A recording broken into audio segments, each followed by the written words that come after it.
What up, Talkin Fight fans? Thanks for tuning in to today's episode of Knuckle Up. It is Female Friday, and I have a special one for you today. We have a live guest in the green room waiting, guys. And who am I bringing today is Jasmine, the Animal Artiga. I profiled her back a little while ago with Cedric.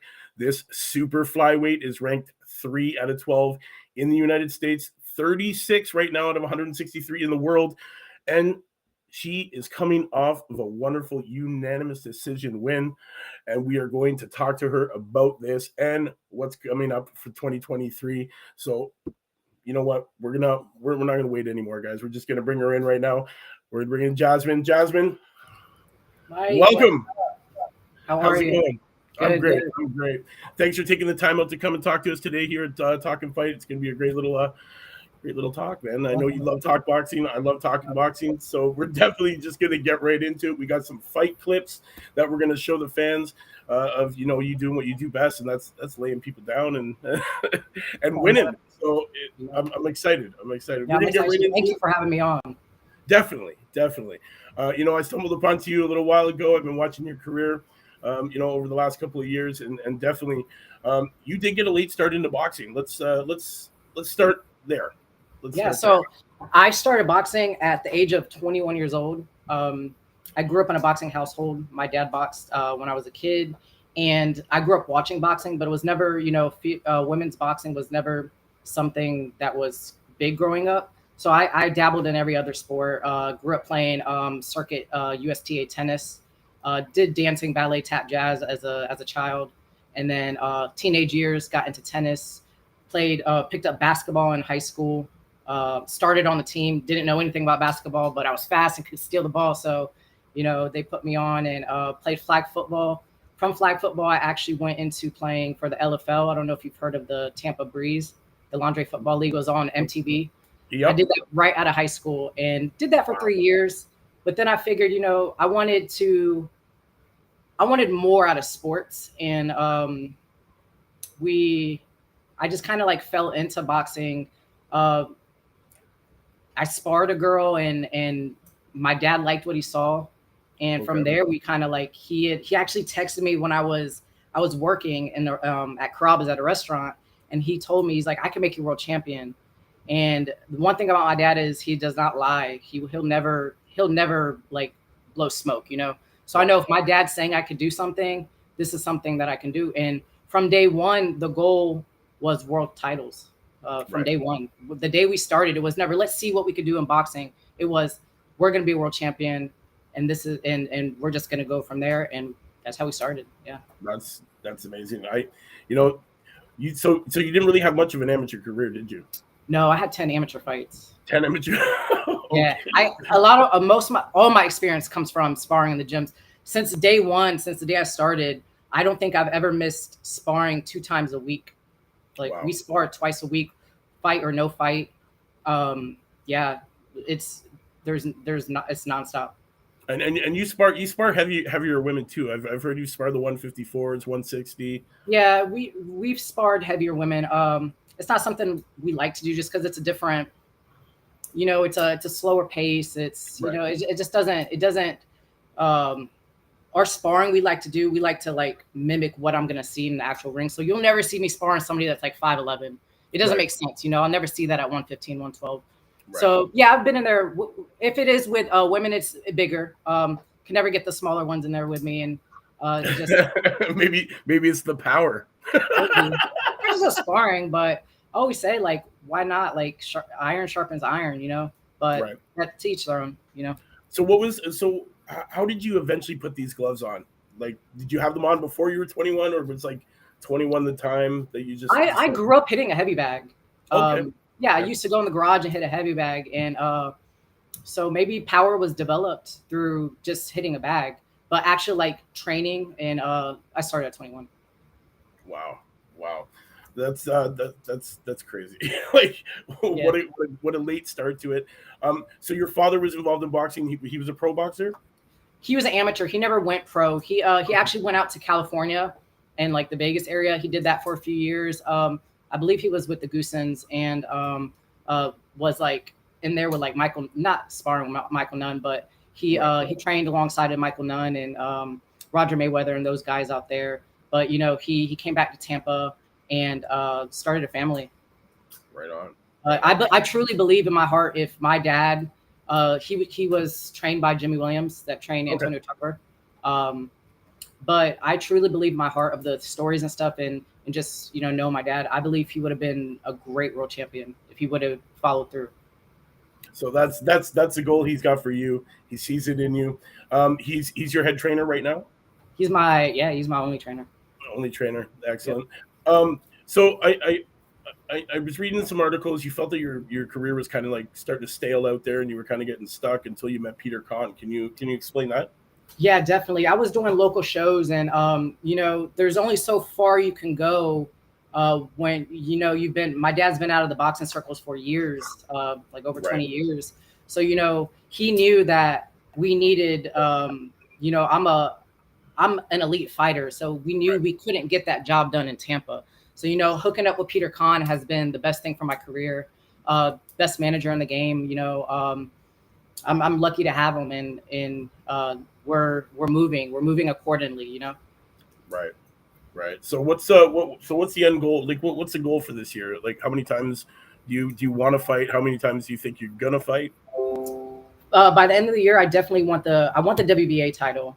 We were promised a mandatory for it. So it's just a matter of, do we take, I believe the girl may be lined up to fight in August or so, July or August.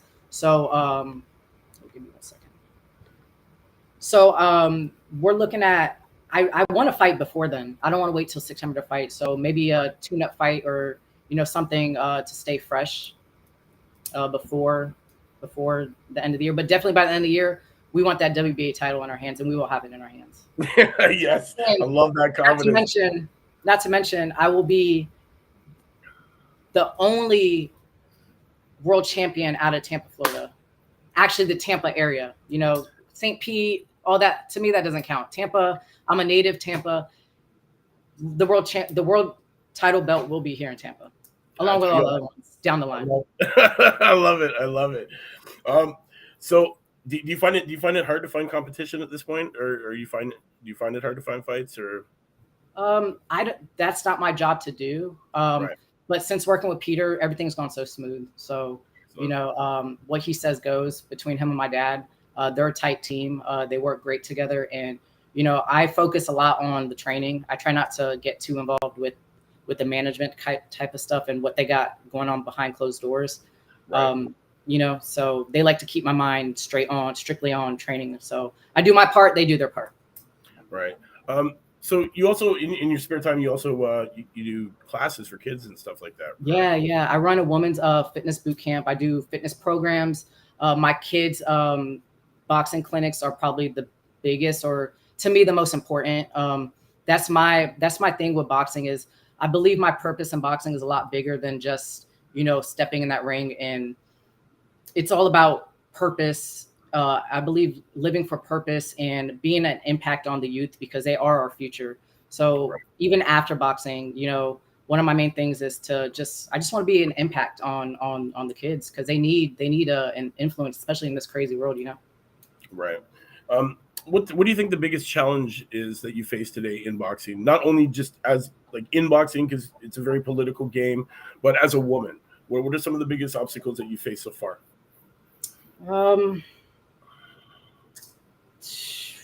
I try not to focus on obstacles, to be honest. Like, I'm loving the journey. Okay. So like, I know there's a big thing with like, the women's pay and all that kind of stuff and getting the exposure, but I've never really I don't care about the pay. I don't care about the money. If it comes, it comes. If it doesn't, like I said, I feel like my purpose is much bigger than boxing in itself. But I don't know. I'm loving what I'm doing right now, like I'm loving every step of the way. I love sparring. I love the hard days. I don't know.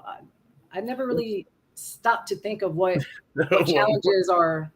Right. I get to spend my journey with my dad, my brother's in my corner, like I love every single day that I'm training. Yeah, I guess when you have family tightly, like tight knit family in the corner there, and they're part of your team, that can kind of keep you on straight and narrow and guide you through all the bullshit that happens in this boxing league. To not only to like women, but there's a ton of boxers out there that really just they get the shit end of the stick sometimes, and politics get in the way, and it's sad to see. But I'm glad that it's working out for you.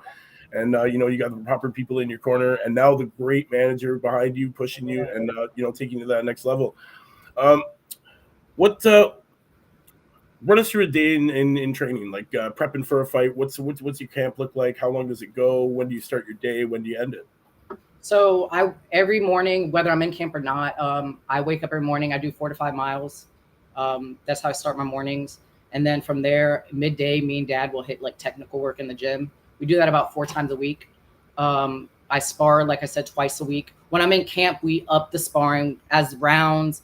We up the sparring. We add Saturdays. So we do 3 times a week instead of 2 times a week. We add sprints into our running at least twice a week with sprints, and sprints aren't fun. I'm not gonna lie.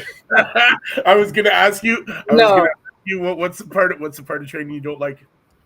Okay, funny. I was actually talking about this with Dad yesterday.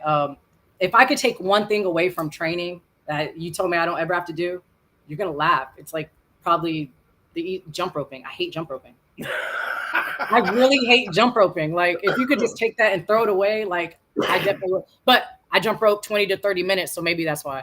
Yeah, probably workout. It's what, jumping rope is such an amazing workout though. People don't understand like how key it is to like your boxing fundamentals. Like, day one in the gym, it's like, here's your rope. Learn how to do that. Learn how to do that. It's not easy. When I first started jump roping, I looked like an idiot. Dad would leave me in the garage, and I'd step on that rope. I would step on that rope literally like every 3 steps. I would get so frustrated. But now I get frustrated because it's like I can go 20 minutes and not even step on it. Like, when does it stop? Yeah, it's like it's not challenging. Like, you're never happy. Yeah. You can never win with jump roping. That's just what it is. No, it's an endless game that you never win. That's what it is. So for anybody out there that doesn't really know who you are, which fight would you say out of your 10 wins right now best represents who you are as a fighter? Ooh, that's a good question. I want to go with none of them and all of them, because I feel like for each fight, everything is a blueprint. So I never fight each fighter the same. My last fight, you saw the little animal in me. Yeah. Fight before that, you saw the technical, because I had to fight a come forward fighter. So I set traps for her, planted, threw 2 or 3 punches, got out of the way. So you saw me more tactical. So I don't know, kind of every fight plays out different, and you see a different side of me, which is a part I love the most, because I feel like you haven't seen everything. You know what I mean?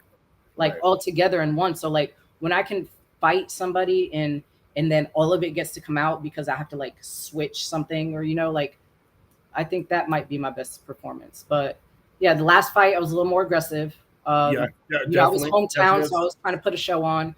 The fight before that, like I said, a little more technical. Randy, that I just kind of smashed that. We talked a lot of this, so like, that was big animal. That was a big animal for me. That's awesome. But you have a lot of styles. You're obviously evolving every fight. You're getting better, and that usually happens when you don't have so much of an amateur career. And you're getting better with every fight. We can see that, the ring IQ is starting to match, the skill set, which is in turn, it's going to make for a great world champion. Definitely. Thank you. That being said, what do you think it is that you possess that helps you be successful in the ring? My athletic ability. I don't think there is one female in boxing that is as athletic as me. And I'm not talking just in my division. Right. I could literally play any sport, and probably, I think if I picked up any sport and spent, because I'm not gonna say I'll pick up sport and be great at it, because let's be real, you can't microwave an elite athlete, no matter how athletic you are. I believe if I picked up any sport and you gave me 10 years, I could be elite in any sport I picked. Well, you did flag football, like. Yeah, and then I played pro, 10 tackle and all that. So, Yeah. and that was just a few years. But like I said, like I don't believe, even with like fighters that like you say, like you see they don't have much experience or much time, and like you're like, oh, they're gonna be great. It's really hard to tell because it takes 10,000 hours to be great in anything. So I would say athletic ability and probably my mindset. I'm a very calm, cool, collective. I stay to myself. I don't mind everything that's not doesn't have to do with my body. I don't let things get under my skin. Right. You know what I mean? So I think my mindset is very I guess very solid, strong. Yeah, definitely. Well, I'm never paying attention to anything else but like what I'm doing. Right. I'm not really worried about anything else but, you know, what is Jasmine doing? What am I doing today to get better for myself and for the impact that I want to leave behind, the legacy I want to leave behind. You know what I mean? Right. So, okay, let me ask you this. What do you want to leave behind when you're ready to retire and hang it up? What's the legacy you want to leave behind? I want an everlasting impact on people. I don't want to be one of these girls that like, okay, they get up there, they show their, you know, everything on TV and they're a flash in the pan. I don't want to be this mean, like I want to be a genuine, you know, Jasmine wanted glory. She is disciplined. She is humble. I don't want to be, I guess, I just don't want to be a personality, you know, because these personalities, they come and they go. And that's not something I want. I don't want to be forgotten. Like, let's be real. Like, Ronda Rousey, she was great. She opened a lot of doors, but but it's like now you're saying, and you talk about Ronda Rousey, you're like, oh, do you remember Ronda Rousey? Yeah. You know, like I want to be a name that you never forget. Yeah. If that makes, you know. Yeah. What I mean? No. Yo, you want to ink your mark in the history books so that you're always talked about. You know, in every way, like, and not just Jasmine's aggressive in the ring. Jasmine's an animal in the ring. I want to leave an impact outside of the ring as well, like pure humanitarian. You can just go up to her and talk to her. She's humble. You know, like that's the legacy I want to leave behind. That you don't have to be this mean. You don't have to be this certain person to be a boxer. You know, it's just a sport. Like you don't have to be this tough person to be a boxer. What do you think the biggest challenge is that women are facing today in boxing? I guess like just getting the respect. Right. Getting the respect from people that are like, oh, women shouldn't be hitting each other in the face and this, that, and the other. And it's like, if you watch if you watch this fight, and it's I feel like it's taken a turn though. Like with, you know, your Michaela Mayer and Alicia Baumgardner fight, your Clarissa Shields and Savannah Marshall. Like, it's like, whoa, these girls are coming and they're coming to fight. And, you know, from opening bell. And I'm gonna say it right now. I'm gonna say it right now, man. A lot of these women fights have been way more exciting to watch. It's like there's no quit. There's no quit. It's always exciting. Yeah. And I know a lot of people are gunning for like the 3-minute rounds, but I personally like the 2-minute because I feel like it brings a quicker pace. Right. Like you got to get the job done. And let's be real. If you have knockout power, you can do it in 2 minutes. Exactly.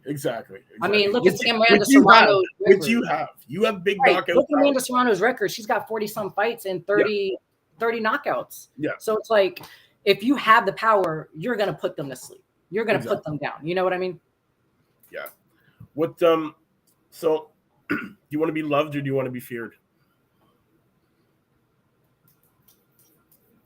Probably both. Okay. Probably both. All right. I want to be feared by my opponents, but I want to be loved by the world. Loved by the fans. Okay, I love it. Love the answer. How did you get the nickname The Animal? Have you seen me? Yeah. Have you seen Yes, I have. And shortly we're going to show a clip of you putting some people on their ass. So you know what? The Animal probably like it was something given to me through like sparring and stuff and the amateurs. Like people would say, oh, she's a beast, she's an animal. But then I took it and I was like, I wanted more meaning. And I just think animals can be so diverse. Like animals can be beautiful. They can be aggressive. They can be sleek. They can be fast. They can be smart. Like animals, I'm not limited to like, let me be one animal. Like I'm a lion. Like you can adapt. You can adapt very well. There you go. That's it. You can adapt very well, and you have many different styles of fighting. What's your style of fighting that you like the most? That come forward aggressiveness, or do you like fighting off the back foot more? What's more your like? Where are you more comfortable at? Probably being a boxer puncher, being able to showcase my boxing skills, but each shot. I will say, I'm not. You'll see, I'm not a great volume puncher. I don't like to waste punches. Right. Probably being an aggressor, always being aggressive. But my counter is mean, so I mean. Yeah, it is. Yeah, it is. Yeah, it is. It definitely is. It's hard when you have so much to choose from. You know what I mean? Yeah. It is. It's like I just believe like I don't know how fighters can just have one style and be okay with that. Right. I don't know. Like, how can you just be like a brawler or how can you just be a swift boxer? Like, why wouldn't you want to be everything and learn everything? Or maybe you can't. Maybe you're not capable. I don't know. Right. I feel the minute that you stop learning, it's over for you. Right. Oh, definitely. Definitely. The minute that you go into the gym and you believe that you have nothing left to learn, that's where your career is going to take a downward spiral, and it's going to be over quickly because you got to be open minded. You got to be ever evolving. The game is ever changing. Training is ever changing. The athlete standing on the ring on the other side is ever changing. It's all evolving. What's your favorite part about training? My favorite is sparring. I knew it. I had this conversation yesterday too. Sparring. I love sparring. Like, if you told me, oh, you're not gonna spar today because whatever, like, I'd be like, I love sparring. Awesome. All right, so we're gonna bring one of these clips on. This one I'm pretty sure is the one you dropping her on her ass. That's off your last fight. Which one? The 4th round or the 7th round? Oh, we'll see in a minute. We'll let it play, and we'll go from there. Oh, here it is. Oh yeah. Yeah, that was a big shot. That was big. She was a good fighter though. Yeah, let's talk about that fight. So actually, Sente is a good fighter. She gives anybody a hard time in there. She has very good skills. She has very good head movement. She wasn't a sitting target to hit. She grew a lot from her last fight. Obviously I wanted to put her down for good. I don't, but she was tough. She was a good out. She's a good test for anybody. So that shot, run us up to like that point of the fight. How was it going just before that shot? What was the mindset? Yeah, so it kind of we knew we were going to put her down because she squares up. So in camp we practice that a lot. As soon as we see that she makes that square move and she brings her back foot over, boom, hit her in the chest was the goal. Clip her right there, and we're going to put her down. So that was actually planned. We knew that was going to happen. I believe my dad even told my brother, watch, Jasmine's gonna catch her twice and put her down twice in this fight, which is crazy because he like predicted it. So yeah, I knew as soon as I see her square up, boom, go for that chin, aim at the chest. But she did have good head movement, but it caught her right on the chin. It caught her right on the button. Right on the button. Times, the same punch both times. One, I believe, I started it with a hook, and then she went back. And then I saw her square. Boom, that's when I hit her. I think the first one was set up with a jab, and then moments later it was that one shot. So we got some people here in the comments. Have you ever sparred with anybody famous? Famous? I've sparred with Melissa Odessa. I've sparred with Tiara Brown.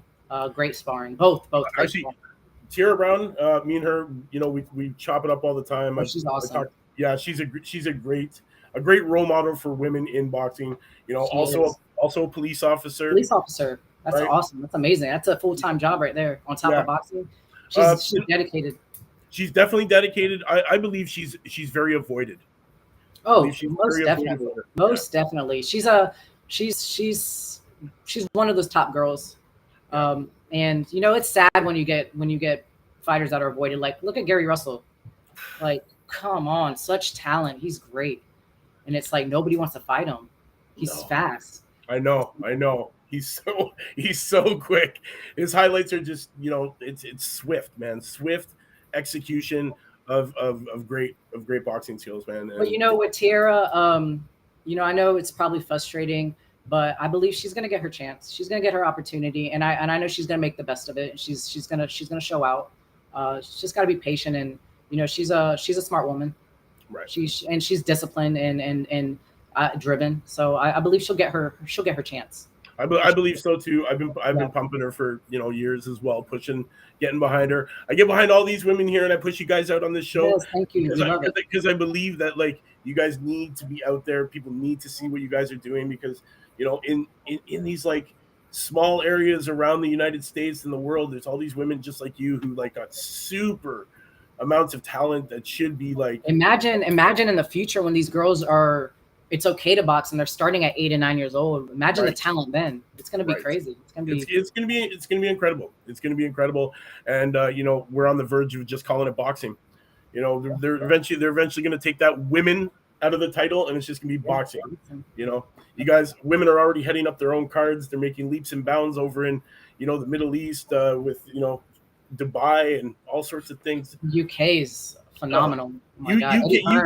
UK is huge for women's boxing. I know that they definitely get behind and support their women a ton. What do you think the United States needs to do to get behind their fighters, their females? Put us on the big shows. Like Eddie Hearn is headlining, big cards and doing all female cards. I believe we could do it in the US. Why not? Right. We have another question. Are you familiar with Creator Clash in Tampa? No, I'm not. Okay, Creator Clash was a bunch of these YouTuber guys. Okay. Putting together this kind of tournament to raise money for charity, and a bunch of them got together, raised a whole bunch of money. There was over 1 billion followers collective between all these guys. What do you think? What do you think this whole new YouTube style is doing for boxing? Do you think it's doing harm, or do you think it's doing it good by introducing boxing to a younger generation that might not have been turned on to boxing? I think it's good that it's bringing eyes to boxing. I think it's bad because it's making boxing look like it's easier than what it is, and it's not. It's not. 2% of the world can actually get in there and do it. So like when you get guys fighting each other that both of them can't fight, that's not boxing. Like there's people that are dedicating their lives to this sport, and they wouldn't even dare step foot in those gyms with those fighters. So it's like it's almost like a fake. It's giving I don't know. I'm not a big fan of the YouTube. I was asked a question about Jake Paul in my last interview, and I think he's great for bringing the eyes of boxing. I love what he's doing, and what I love most about Jake is that he's trying to amp up the women. Yeah, that he took money out of his purse and gave it to Amanda Serrano. He's creating opportunities for Amanda Serrano, which is so much deserving of it. But like I pointed out, I don't like that he tries to say like don't bully, like that he was bullied and don't bully, and he tries to advocate for bullied kids, but then he goes and bullies every person he fights. Yeah. And like to the point where he's harassing them online, and it's like that's not giving the kids something to look up to. Like what you did with YouTube and how you grew your base is something to give the kids to look up to. But when you're sitting here like trashing your opponent and just being disrespectful, like to me that's not something the kids need to see. It's just it's right. I don't know. I'm not a fan of it. So who do you got, Tommy Fury or Jake Paul then? I'm going to say Tommy Fury edges it. Okay. And I believe it's a 50-50 fight though. I'm going to say this. For Jake Paul being a boxer, I'm not there. I'm not at that point. Anybody can go buy themselves a license. But can he box? Sure.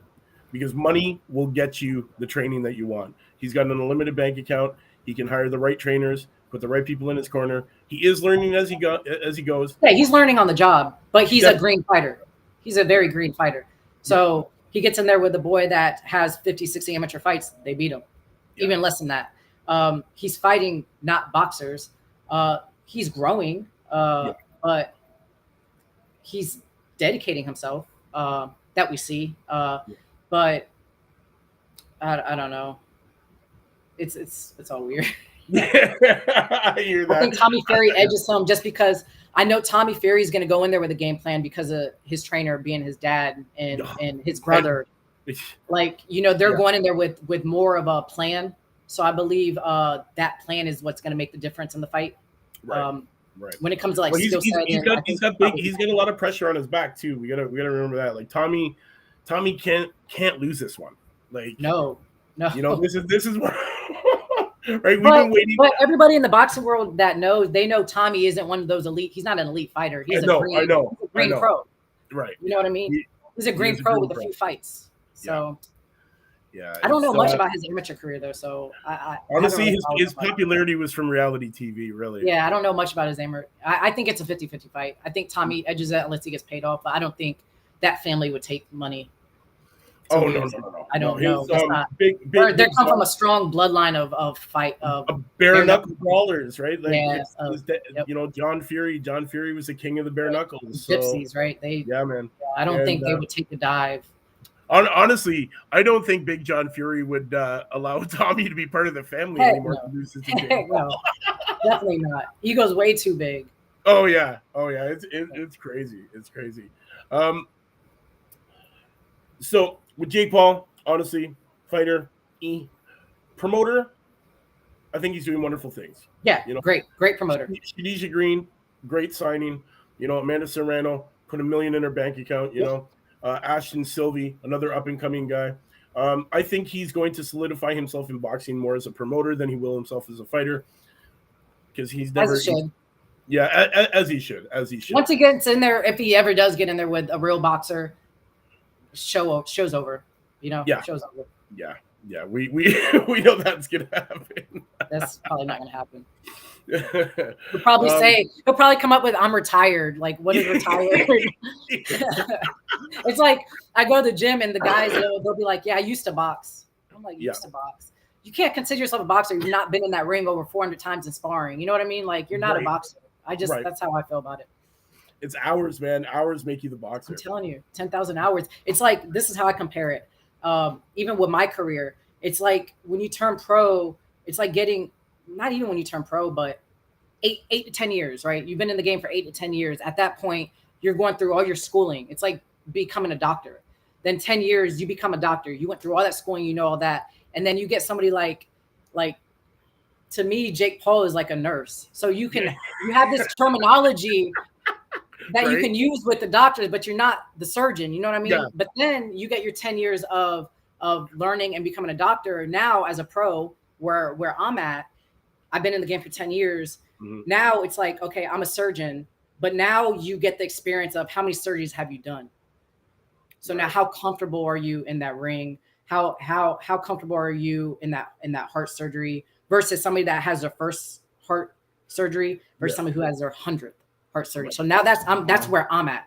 Now we're each surgery makes us calmer, makes us better, makes us more experienced, makes us more elite, and that's kind of how I see the boxing world. The same in any field. It doesn't even have to be a doctor or a boxer, or in any field of work, an artist, anything. You aren't born with ring IQ. Sorry. No. You're not born with ring IQ. So I always told myself, when my ring IQ and my skill can match my athleticism, it's game over for everybody in my division. You know what I mean? Definitely. You have no trouble going rounds for sure, right? Like you can go rounds all day. Like you must have a gas tank on you that just doesn't quit because but see, that comes from sparring and conditioning and being comfortable. Like, for instance, you can get a fighter that's running, that's has very little amateur experience, and they're running every day, and then they get in that ring, and this is where a trainer that's never been in the ring and a trainer that's been in the ring is the difference. And why I feel like if you've never really been in the ring, how can you teach somebody and know what they're feeling?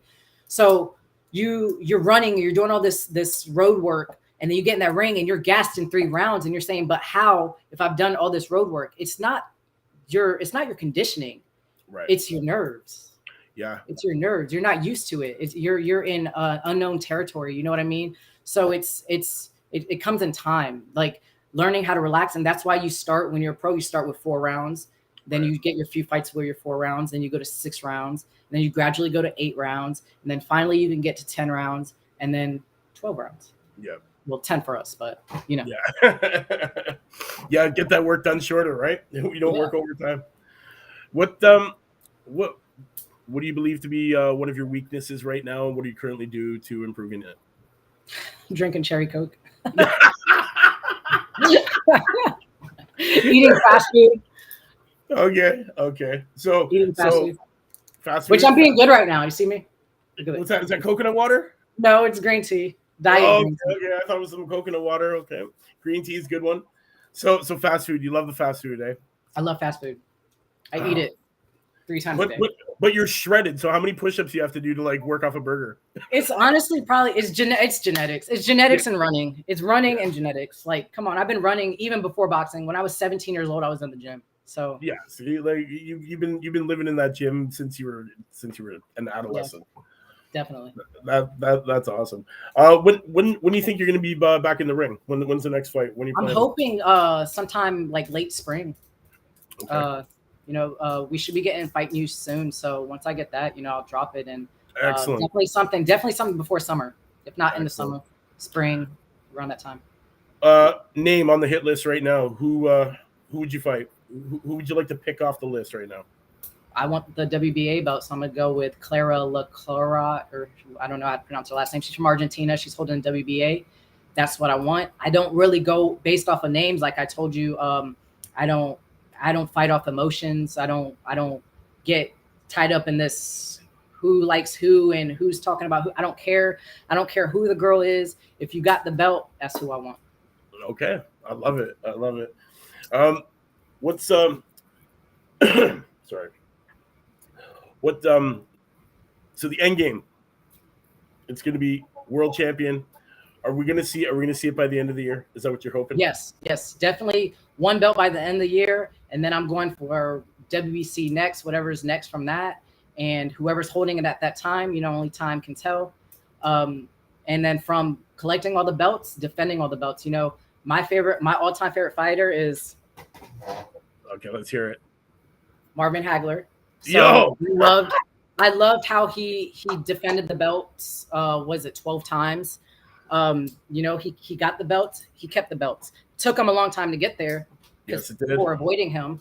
40 some fights, I believe. But what was it? A draw on his first attempt.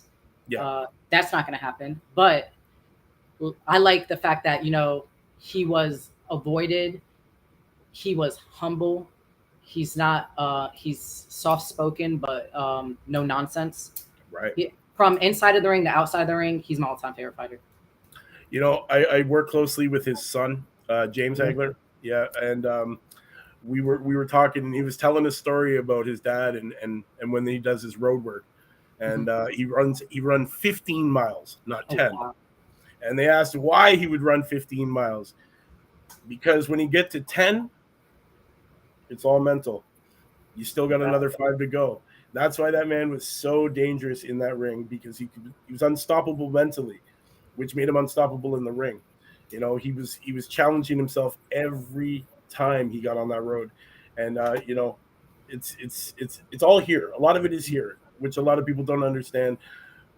Anybody can get in there and throw their fists, but it takes a real smart person to work their way around that ring and come out with that victory. It's not everybody can do it, like you said. No.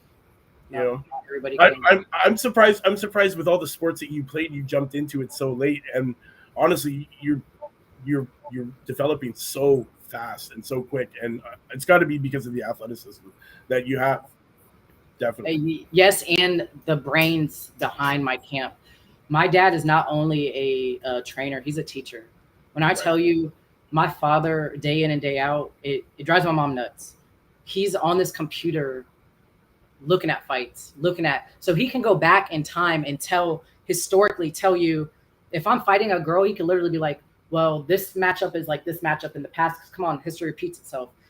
This fighter beat this fighter because of this style, and styles make fights. So he'd go back into his memory bank and all the fights he's watched, and up close and personal too. He's seen these fights live, and he can literally dissect every fight. So a big strength of mine is my corner, is the knowledge that I have. Like when you have a trainer or a teacher that can tell you how to beat somebody easy and not make it hard, and if you can go in there and execute that, like it makes all the difference in the world. Now he could tell me, and if I don't follow his direction, then that's on me. You know what I mean? Right. But yeah, I believe having a solid corner that knows what they're talking about is huge. Yeah. And somebody you trust. Yes. Because you have to trust that they're telling you the right thing, and because that's the only way you're gonna do it yourself. If you get fighters all the time that their corner says something, they go out there, they don't do what because they trust themselves more than the corner. Prime example, Anthony Joshua in the first fight against Usyk. He didn't listen to his corner at all. They kept telling him, and then he would go out there and revert back to the same crap that he was doing the round before. I heard he does that. I saw it somewhere. Was it when he was going to train with Robert Garcia, and he wants to do what he wants to do. Like, I get it, man. You made a lot of money and you're making a lot of money, but like, what got you there? You have to remember what got you there. Yeah. Being hungry, like starving and wanting to make it big for whatever reason it is. You gotta go back to what your why was. But when you lose that, it's hard to get it back. Yeah. You have that problem with fighters that just can't remain humble after achieving this success. Look at Teofimo Lopez. Like, come on. I don't even know what to say about that one. Yeah, it's true. One of our viewers wants to know, would 3-minute rounds make your fights different? Maybe they might go to sleep quicker. Yes. They might get knocked out in the third instead of the fifth, right? Probably.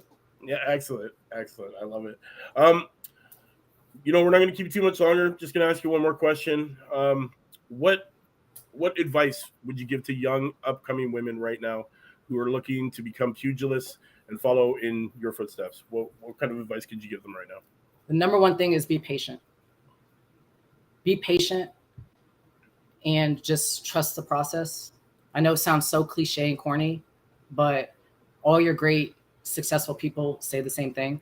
You have to be patient.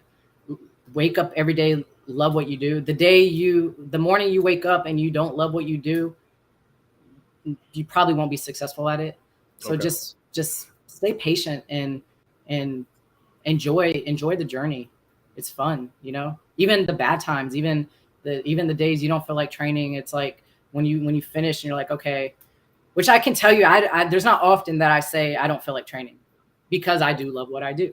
Or like even my work, training kids and training women, like I love doing that. So I don't work a day in my life. I really don't. Right. And it was probably the best decision I've ever did was to, quit working a regular job and taking orders from somebody and do my own thing, because to me, it's greatness isn't what you have, but it's what you give.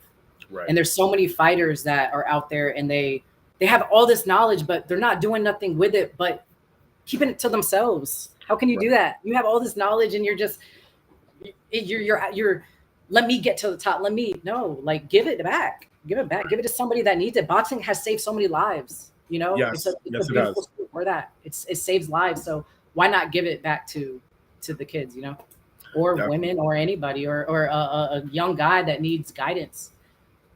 So definitely. Crazy. I love it. One of our viewers loves your shirt. Destruction and destroy equals dad. I like that. That's cool.